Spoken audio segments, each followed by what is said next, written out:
Part 1 में while plus V4 without subject का past indefinite tense में कैसे प्रयोग किया जाता है परिभाषा बता चुके हैं। यहाँ पर वाइल प्लस V4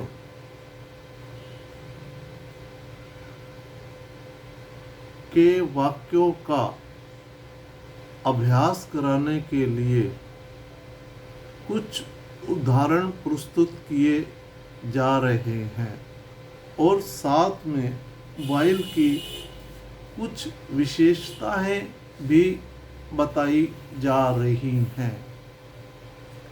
जैसे वाइल का पेयर वर्ड नहीं होता, जैसे लीस्ट और शुड होता है। वाइल का प्रयोग वाक्य के शुरू में हो रहा हो तो दूसरे वाक्य शुरू होने से पहले कोमा लगाते हैं, या while plus V4 without subject अगर शुरू में आता है तो वाइल प्लस V4 जो भी वर्ब की फर्स्ट फॉर्म के साथ ing लग के आएगी वर्ब, उसके बाद कोमा लगाएंगे और फिर दूसरा वाक्य शुरू होगा। अगर ये वाक्य के शुरू में आ रहे हैं, वाइल प्लस V4 शुरू में आता है। अगर वाइल का प्रयोग दो वाक्यों के बीच में होता है तो फिर कोमा नहीं लगाते, पहले पास्ट इंडेफिनिट टेंस का प्रयोग किया जाएगा, फिर वाइल प्लस V4 का प्रयोग किया जाएगा।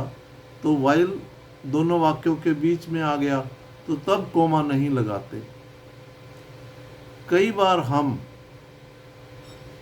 कोमा को तब का भाव दे देते हैं, कोमा को तब का भाव। वहाँ हम तब हिंदी का जब वाक्य बोलते हैं और बोलते वक्त तब लगाते हैं, लेकिन अंग्रेजी में तब के लिए कोई वर्ड का प्रयोग नहीं किया जाता है। ये ध्यान रहे, वो एक अंडरस्टूड होता है। कोमे के लिए हमने तब का प्रयोग कर दिया। हिंदी में तो जब वाक्य कहेंगे उसमें तब का प्रयोग करेंगे, लेकिन इंग्लिश में इसके लिए कोई शब्द नया वर्ड यूज नहीं करेंगे। अब टू प्रैक्टिस अभ्यास के लिए अब कुछ वाक्य यहाँ पर बनाए जा रहे हैं। कल मुझे कमरा साफ करते हुए तुम्हारा मोबाइल मिला।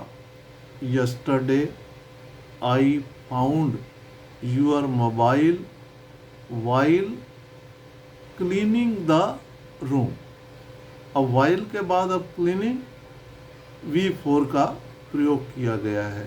क्लीनिंग यहाँ पर एक जीरंड भी है और जीरंड के साथ ये एक हिंदी में क्रियावाचक संज्ञा है। इसको नाउन के रूप में भी प्रयोग करते हैं।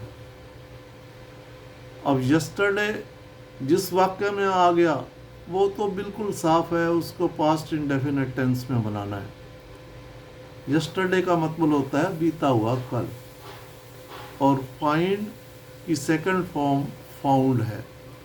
Yesterday I found your mobile while cleaning the room. कल मुझे कमरा साफ करते हुए तुम्हारा मोबाइल मिला।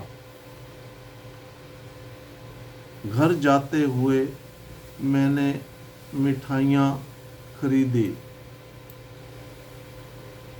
While going to home.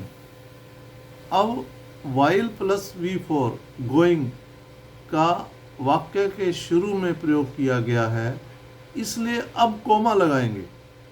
While going to home घर जाते हुए, आई बाकोमा, आई बाउट स्वीट्स, मैंने मिठाइयाँ खरीदी। तो यहाँ पर हम घर जाते हुए तब मैंने मिठाइयाँ खरीदी ऐसे भी कह सकते हैं। यहाँ हम तब का भी प्रयोग कर सकते हैं, कोमे की जगह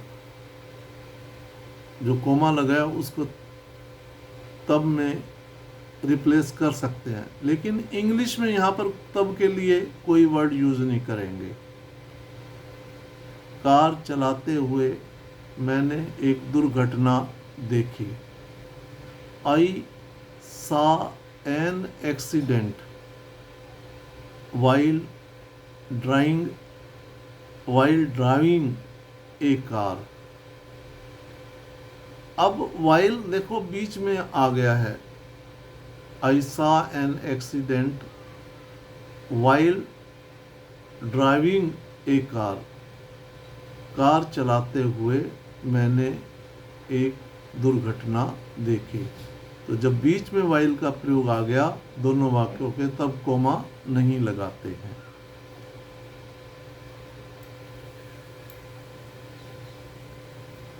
बाजार जाते वक्त मैंने तुम्हारे भाई को देखा। While going to market, comma I saw your brother, मैंने तुम्हारे भाई को देखा। तो यहाँ पर वाइल गोइंग टू मार्केट, बाजार जाते वक्त मैंने तब तुम्हारे भाई को देखा। आई सा यूर ब्रदर। मैं कोचिंग आते वक्त पैसे लाना भूल गया। I forgot to bring money while coming to coaching, मैं कोचिंग आते वक्त पैसे लाना भूल गया। अब फॉरगॉट टू ब्रिंग, यहाँ पर इन्फिनेटिव का प्रयोग किया गया है। टू ब्रिंग मैंने पैसे लाना। तो टू के बाद हमेशा V1 का प्रयोग किया जाता है, ये एक इन्फिनेटिव का प्रयोग किया गया है। और वाइल के बाद कमिंग, मैंने घर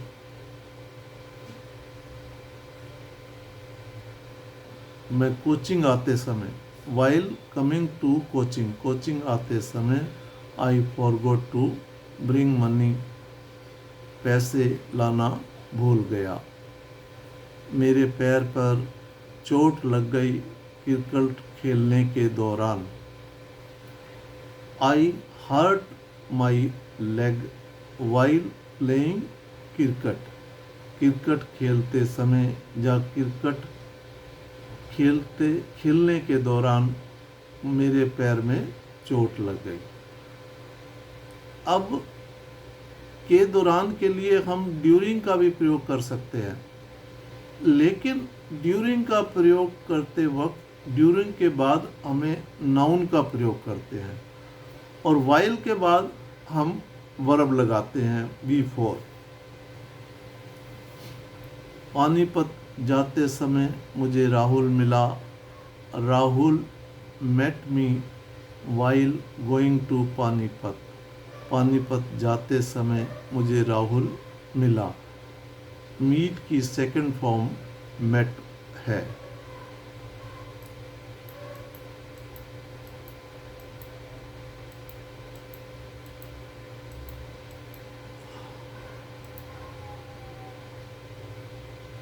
वॉलीबॉल खेलते समय मेरी उंगली में मोच आ गई। I sprained my finger while playing volleyball. I sprained my finger while playing volleyball. Volleyball खेलते समय मेरी उंगली में मोच आ गई। स्प्रेन जो है सेकंड फॉर्म है स्प्रेन की, जिसका मोच आना अर्थ है। मैंने खाना नहीं खाया जबकि मैं भूखा था। I did not eat the food while I was angry, मैंने खाना नहीं खाया जबकि मैं भूखा था। अब यहाँ पर वाइल का मतलब हम जबकि का भी प्रयोग, जबकि के लिए भी प्रयोग कर सकते हैं। और यहाँ पर एक और चीज़ बता दूँ, जब पास्ट इंडेफिनिट टेंस शुरू में आ रहा है और बाद में वाइल के बाद कोई भी वाक्य आए हम प्रयोग कर सकते हैं, तो यहाँ पर वाइल का प्रयोग जबकि के लिए भी कर सकते हैं।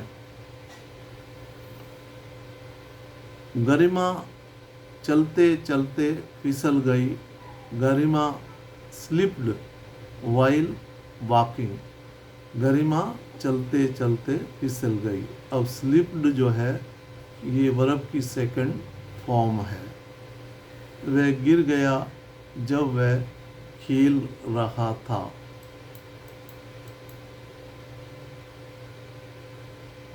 He fell down while he was playing, वह गिर गया जब वह खेल रहा था। अगर पहला वाक्य पास्ट इंडेफिनिट टेंस का है और दूसरा वाक्य पास्ट कॉन्टिन्यूअस टेंस का है, तो जब के लिए हम वाइल का भी प्रयोग कर सकते हैं और व्हेन का भी प्रयोग कर सकते हैं। अगर पहला वाक्य प्रेजेंट कॉन्टिन्यूअस है और दूसरा वाक्य पास्ट इंडेफिनिट टेंस का है, तब बीच में हम व्हेन का प्रयोग करेंगे। अगर पहला वाक्य पास्ट इंडेफिनिट का है और दूसरा पास्ट कॉन्टिन्यूअस या प्रेजेंट कॉन्टिन्यूअस का भी हो, तो हम वाइल और व्हेन दोनों में से किसी का भी प्रयोग कर सकते हैं।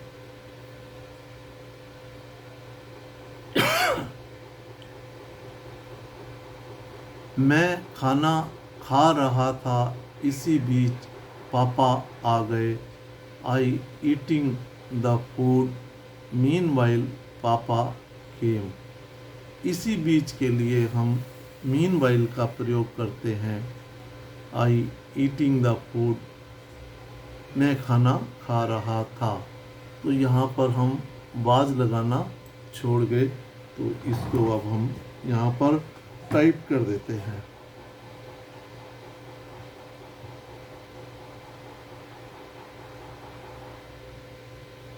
I was eating the food meanwhile पापा came, मैं खाना खा रहा था, इसी दौरान या इसी बीच पापा आ गए।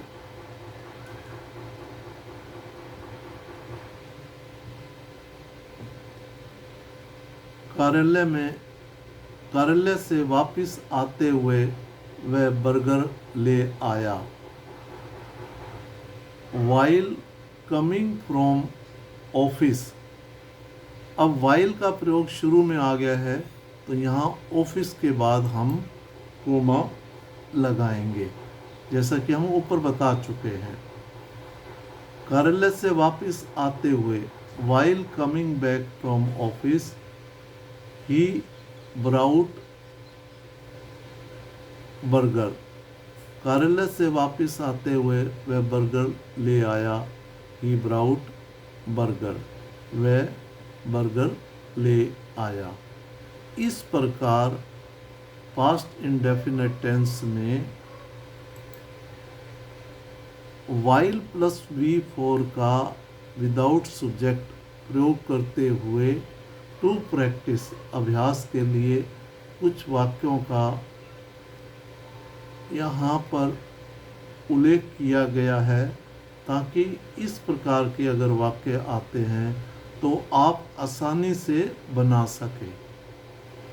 बस आपसे एक नम्र निवेदन है, इसमें कोई त्रुटि हो तो कृपया कमेंट्स करें। और दूसरा निवेदन ये है, अपने जान पहचान के उन गरीब बालक बालिकाओं जो दूर ग्रामीण क्षेत्रों में, गांव में रहते हैं, उनको शेयर ज़रूर करें, क्योंकि उनके पास इस प्रकार की कोई सुविधा नहीं होती। दूसरा, वो इंग्लिश ग्रामर के रूल इंग्लिश लैंग्वेज में होने की वजह से वो भली भांति समझ नहीं पाते। तो यहाँ हमने एक छोटी सी कोशिश की है, हिंदी में उल्लेख किया है और साथ में ग्रामीण भाषा में बताया है, ताकि उनको आसानी से समझ आ सके और वो सुंदर से सुंदर वाक्य बना सके। जय हिंद।